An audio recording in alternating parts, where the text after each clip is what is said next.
What is up, YouTube? Today I'm making a totally different video for you. It has nothing to do with abandoned stuff or urban exploring or traveling.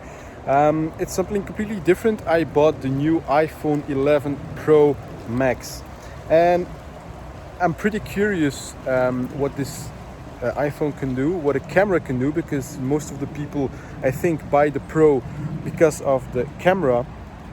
So today I'm gonna make a little review about the camera, or everything for video, not really for photo, but everything what it's capable of doing in terms of video. I'm gonna try out. I'm gonna see.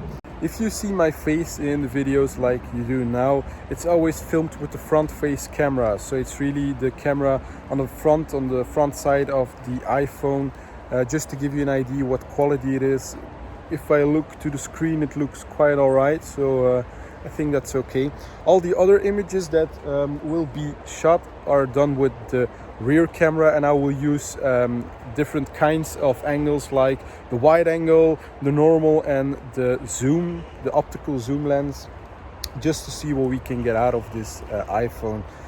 You will see the footage you will see now after I'm done talking. Well, I'm still be talking, but you will not see my face, but my surroundings will be shot with the lenses on the back side without any grading. So I mean, this is not, the footage is not edited for colors or for luminance or something like that. It's just raw out of the camera in the timeline and saved.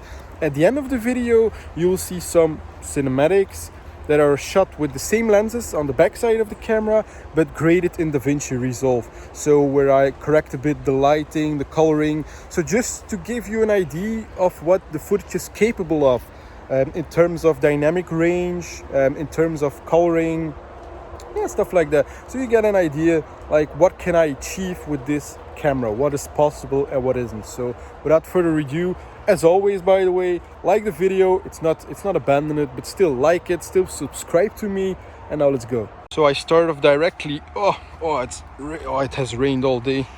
This is the wide angle lens, by the way. So I'm surprised by how it looks. It's really very wide. I mean, I'm holding the camera with two hands. You cannot see it. The iPhone, I mean, I'm always saying camera, but it's a phone, although it's more of a camera than a phone. But anyway, I'm holding the iPhone with two hands, and when I lift my left hand a little bit, you can see it immediately on the screen. It's like, what the hell? But I'm not quite sure how it works or how it performs stabilization wise, because I don't think that the camera has any ability to stabilize electronically, because it uses the complete range of view for the image. It's like not cropped at all. So far I totally dig this. This is the normal view. Actually, it looks very good as well. It's not as wide. It looks good. It looks more stable. I guess we will find out when we see it on the big screen. It looks kind of stable.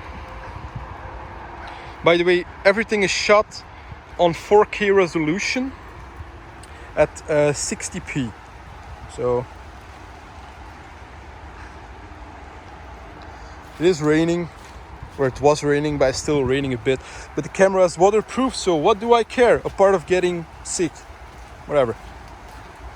Okay, this is a 2x zoom. Looks pretty good as well. I don't know, for some reason the image looked very warm, maybe a little too. This is better. This represents actually what it looks like here.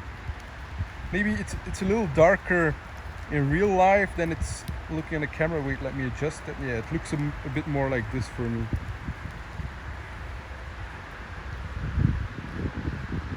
Yeah, looks pretty nice. 2x zoom. Right. I can already see that the dynamic range of the front camera is not that good. I mean, I can see how burnt the background is. I can even see it flicker.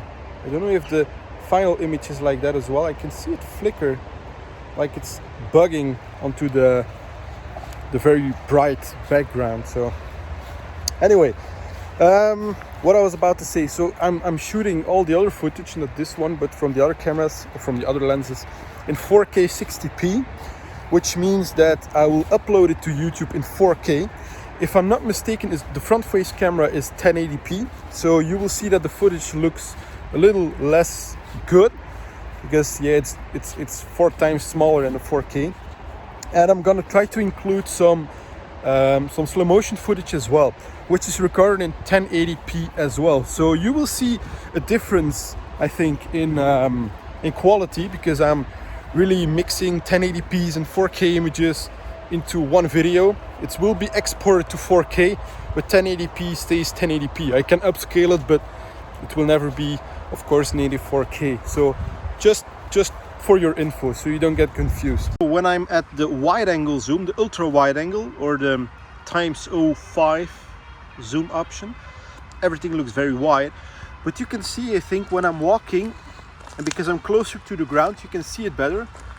It's really shaky while I'm in the one mode, so in the normal mode, it looks way more stabilized, right?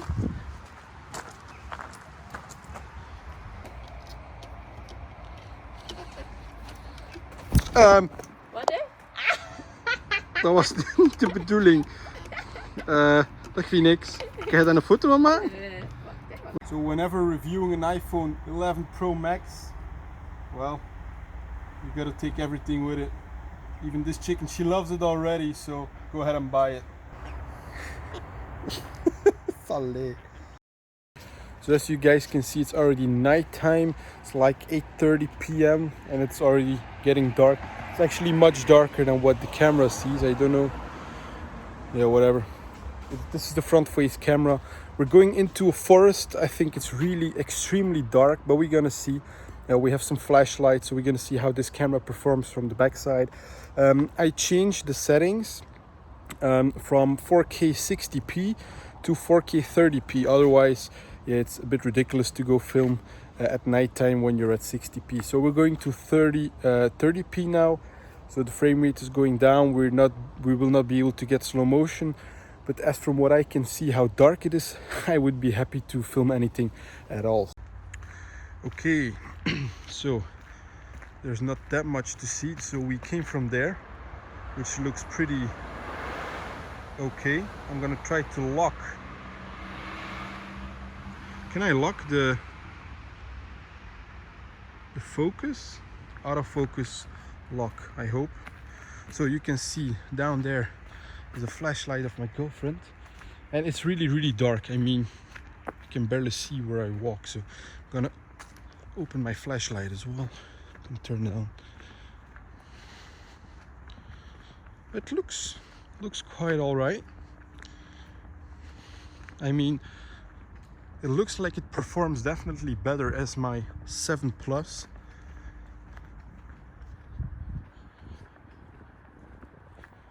Kind of shady actually.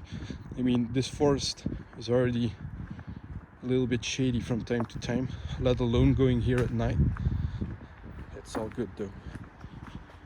Okay, so we were filming at normal zoom level. This is the ultra wide zoom level. As you can see, it already looks a lot darker.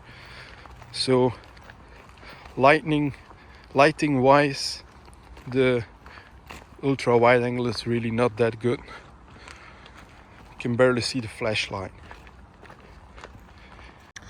So again, for the comparison, this is the view with the normal zoom level, and it looks a lot better. It's not perfect, but it's a lot better.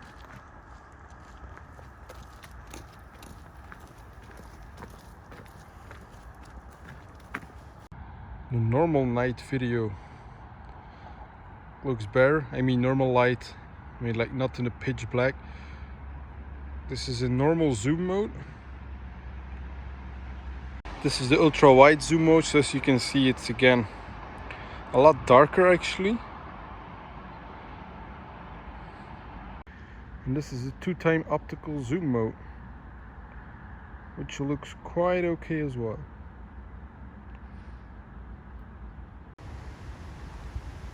Damn, I don't know where it went. It's there somewhere. Maybe if I can see it moving. I can try the digital zoom on the iPhone. Oh wait, there it is, there it is. I hope it's gonna move there. Oh, there it is. So we're now in 4K 60p at 6 times zoom, coming from the 2-time optical zoom.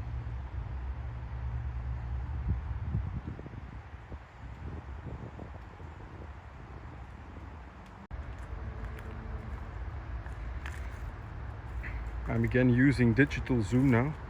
I'm at 3.1 times zoom, so 2.0 optical and then another double in digital zoom. Looks to be pretty neat stabilization. Again, I need to see this on a big screen.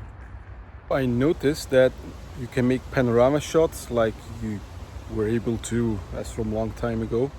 But you can also make panorama shots now with the 0.5 zoom. So with ultra wide angle you can make panorama photos as well. Like I said before, the lens or the quality of those ultra wide photos is considerably less than the normal zoom photos, but in ideal lighting conditions it's really usable. So I told that I was not going to include any pictures, but just for comparison I'm gonna include it anyway. So right now you're gonna see a picture, a panorama photo taken with the normal zoom lens, and this is the one with the wide angle zoom lens. So as you can see, it gives you more of a view in a vertical way than the normal zoom lens, which is quite normal because it's a wide angle lens, but you lose a little bit of quality. So it really depends on the scene or what you're trying to get on the photo that will determine which lens to use. Maybe I'm gonna include a few night shots as well, which I took with this camera as well. Photos, of course, because you have no really a night mode in video, which is kind of normal, because if you take pictures, night shot, it takes up to 10 seconds of shutter time. And I was actually amazed. I tried a few yesterday evening and I was really amazed by what you can do. And also, and I don't really know how they do it, I took a picture with a shutter time of 10 seconds. And as you may know or may not know, but if you take a picture like with another camera, a DSLR or a system camera or a compact camera or whatever you have, and you have more than, let's say, a second of exposure time, and you're taking it out of your handheld without a tripod, you probably fail. Because within that second, you can even see it now. I'm just holding the camera to film and you can see that it's already a little bit shaken. So can you imagine if you have to hold your camera perfectly still for 10 seconds? You will probably fail. But I took a handheld night shot with this camera, well, with the rear camera, for 10 seconds, and it's not one bit shaken. And I was really surprised by this. So enjoy a few of the night shots, and for the rest, just subscribe to me, like this video, and if you're coming to my channel just because of this video, check out the rest of my channel. I'm doing mostly urban exploring, which is pretty cool, and I'm doing some travel vlogs from time to time when I'm traveling. So yeah, I think my channel is worth checking out, so just go ahead and check it out. And that's it for now. I'll see you on the next one.